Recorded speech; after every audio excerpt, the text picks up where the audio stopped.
1947 से मिला करके पहले लड़ रहे थे। लंबी चर्चा हो सकती लेकिन उस है। समय जो भी नीति निर्धारक लोग थे उन्होंने भारत के विभाजन को और स्वीकार मुसलमानों को किया। उनका अलग देश सीने पे चाहिए तो भाई पत्थर दे रख दो। के बड़ी पीड़ा के लोग साथ कत्लेआम चला, से ट्रेनें भर भर पाकिस्तान करके लहूलुहान एक और तो लोग और लाशें आने लगी। कुछ इतिहास की जो बातें हैं जिसको शायद दुनिया के बहुत लोगों को पता नहीं है। 1947 से पहले आजादी की लड़ाई सब लोग कंधे से कंधा मिला करके लड़ रहे थे और देश आजादी के लिए आजादी का जश्न मनाकर इंतजार कर रहा था। उसी समय क्या मजबूरियां रही होंगी, वो कई उसके भी पहलू हैं, उसकी लंबी चर्चा हो सकती है। लेकिन उस समय जो भी नीति निर्धारक लोग थे उन्होंने भारत के विभाजन को स्वीकार किया और मुसलमानों को उनका अलग देश चाहिए तो भाई दे दो, ऐसा। और भारत के लोगों ने सीने पे पत्थर रख के बड़ी पीड़ा के साथ इसको भी मान लिया। लेकिन माना तो उसका परिणाम ही उसी समय ये आया कि लाखों लोग कत्लेआम चला।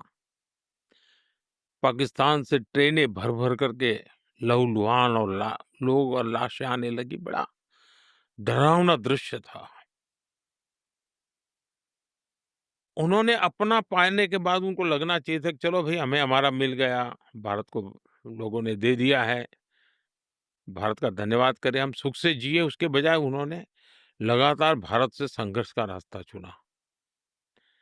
अब प्रॉक्सी वॉर चल रहा है। अब ये कोई आइडियोलॉजी नहीं है। आइडियोलॉजी ऐसी थोड़ी होती है, लोगों को मारो, काटो, टेररिस्टों को एक्सपोर्ट करने का काम चल रहा है। और सिर्फ हमारे साथ ही नहीं, अब दुनिया में कहीं पर भी टेररिस्ट की घटना घटती है, तो कहीं न कहीं सूत्र पाकिस्तान जाकर के अटकते हैं। अब देखिए 9/11 इतनी बड़ी घटना घटी अमेरिका में, उसका मेन जो सूत्रधार था ओसामा बिन लादेन, वो आखिर में कहाँ से मिला? पाकिस्तान में ही शरण लेके बैठा था। तो दुनिया पहचान गई है कि ये प्रकार से आतंकवादी प्रवृत्ति, आतंकवादी मानसिकता, और वो सिर्फ भारत ही नहीं, दुनिया भर के लिए परेशानी का केंद्र बन चुका है। और हम लगातार उनको कहते रहे हैं कि इस रास्ते से किसका भला होगा? आप आतंकवाद के रास्ते को छोड़ दीजिए। ये स्टेट स्पॉन्सर्ड टेररिज्म जो है, वो बंद होना चाहिए। नॉन स्टेट एक्टरों के हाथ में सब छोड़ दिया है, क्या होगा फायदा? और इसकी शांति के प्रयासों के लिए मैं खुद लाहौर चला गया था। मेरे प्रधानमंत्री बनने के बाद मैंने मेरे शपथ समारोह में पाकिस्तान को स्पेशली इनवाइट किया था, ताकि एक शुभ शुरुआत हो। लेकिन हर बार हर अच्छे प्रयासों का परिणाम नकारात्मक निकला।